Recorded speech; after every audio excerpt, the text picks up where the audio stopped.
Hello students, and welcome back to Teaching and Learning in Diverse Classrooms.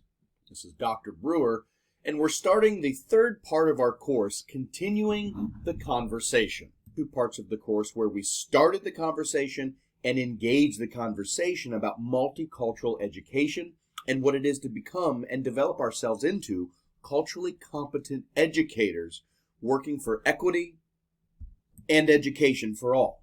We want to begin to consider how we can bring these concepts that we've been discussing and engaging that conversation around all semester into our pedagogical practice, as well as our understanding of curricular content, working to move beyond the traditional approach of education to something that is more inclusive and multicultural. And to that end, I introduce you to this idea of teaching with powerful ideas, or reconceptualizing your curricular and your pedagogical approach in the classroom around concepts. And in particular, in multicultural education, when we think about concepts of culture, power, socialization, protest, perhaps ethnic diversity, immigration, or assimilation, or values, and using these concepts at the heart of what we do in order to transform the approach in our classrooms to be much more inclusive and multicultural.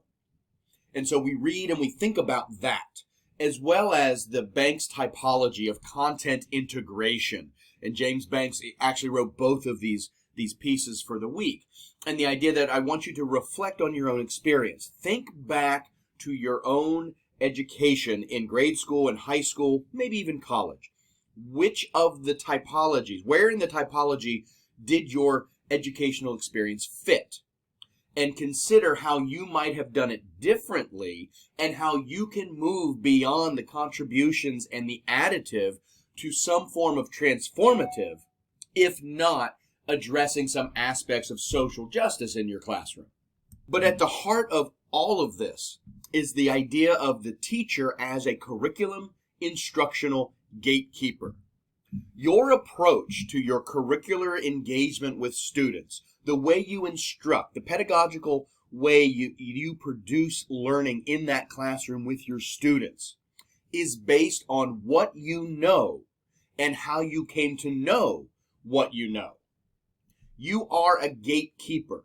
You will only teach what it is you know to teach. You can only base your classroom on perhaps some experiences or the potential questions and reconceptualizations that you might have had through your coursework here at the university. Very often, teachers rely heavily on their personal experience in education when they become teachers. We call this the apprenticeship of observation. You've been in school, you know how school operates and how school works. That traditional mentality of teacher delivery, or maybe even some teacher activities or teacher group work with the students. As a curricular instructional gatekeeper, we want to step back and ask questions.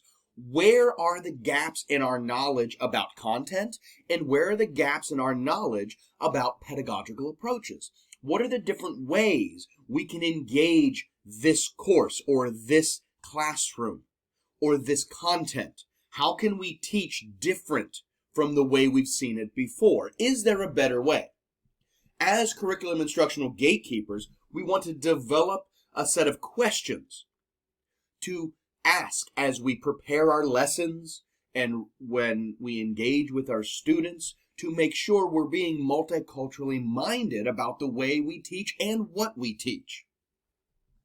And in many ways, this course has been designed for you to identify those gaps in knowledge that you have along multicultural lines, the concepts of race and gender and ethnicity and socioeconomic status, to engage with those areas that perhaps you had not considered before, in order that when you do get hired as a teacher, you're asking these questions already. It's become a part of your approach to the classroom, because before you even walk into the classroom, you're a gatekeeper. You decide what students are introduced to, and you decide how they are introduced to that material. You're selecting resources, you're selecting videos and primary documents, you're selecting the word problems, you're writing these tests, you're designing all of this based on who you are.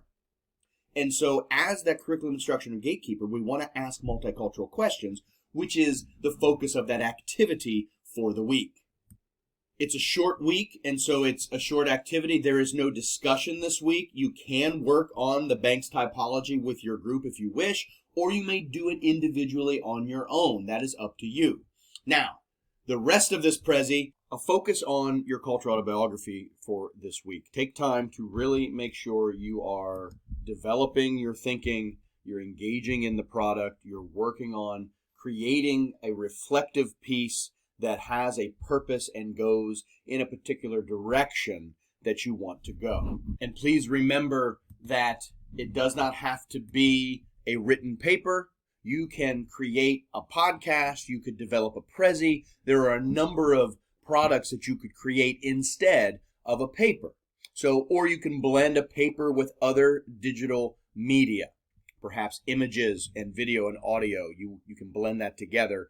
It's not only a written document, but make it a living and adaptable document as well. Should you wish, and if you have some ideas or thoughts or questions about how we teach Thanksgiving, that's the rest of this Prezi. If you go in here, you can see we've got 3 questions and we've got an agenda.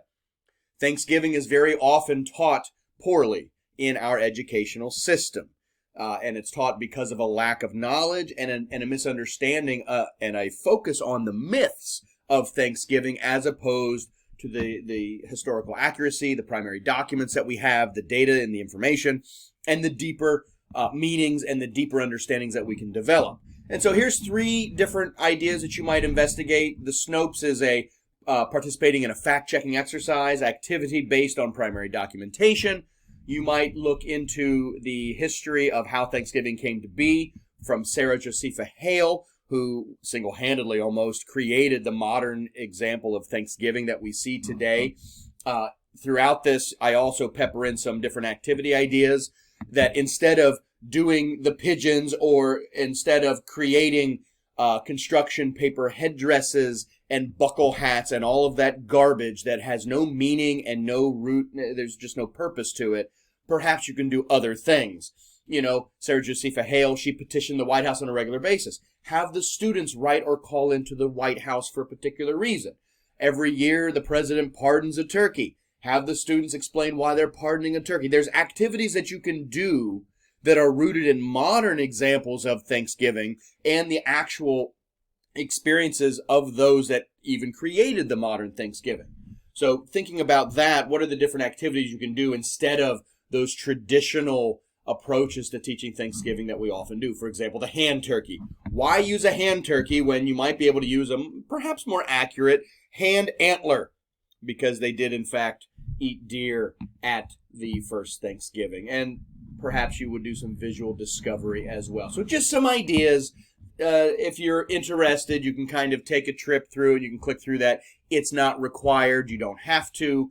After you have read the 2 PDFs, after you have completed the Banks typology and the questions at the bottom, submit that, and then you have the rest of the week off. Everybody have a fantastic week. Please email me if you have any questions. Thank you.